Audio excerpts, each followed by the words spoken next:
Danas sam u zvaničnoj posjeti Državnoj agenciji za istrage i zaštitu.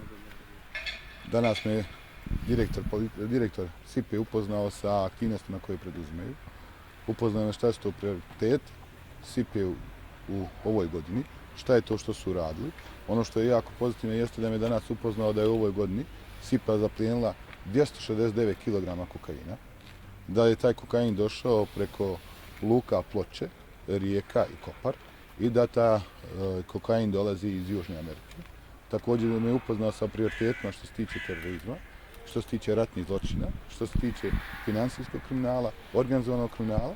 Također mi je prezentovao profesionalnost koja je u ovom trenutku zastupljena u SIP-i i jasno rekao da je SIP-a spremna da odgovori na sve moguće izazove koji se mogu pojaviti u BiH.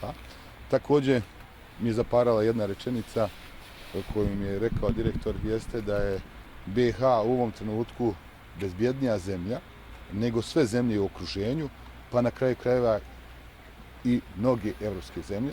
I kao primjer mi je naveo primjer Francuske.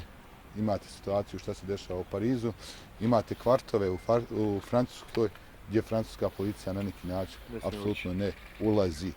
Ono što mi je drago jeste da sam i danas ovdje upravo potvrdio onu priču koju sam pričao ovih dana i na medijskim kanalima, a to je da je bezbjednosna situacija unutar BiH dobra, da imamo neodgovorne političare koji zarad ličnih i vlastite promocije izazivaju određene tenzije, ali naše bezbjednosne agencije profesionalno vrše svoj posao, odgovaraju svim izazovima i nastavit će u buduće da to radi.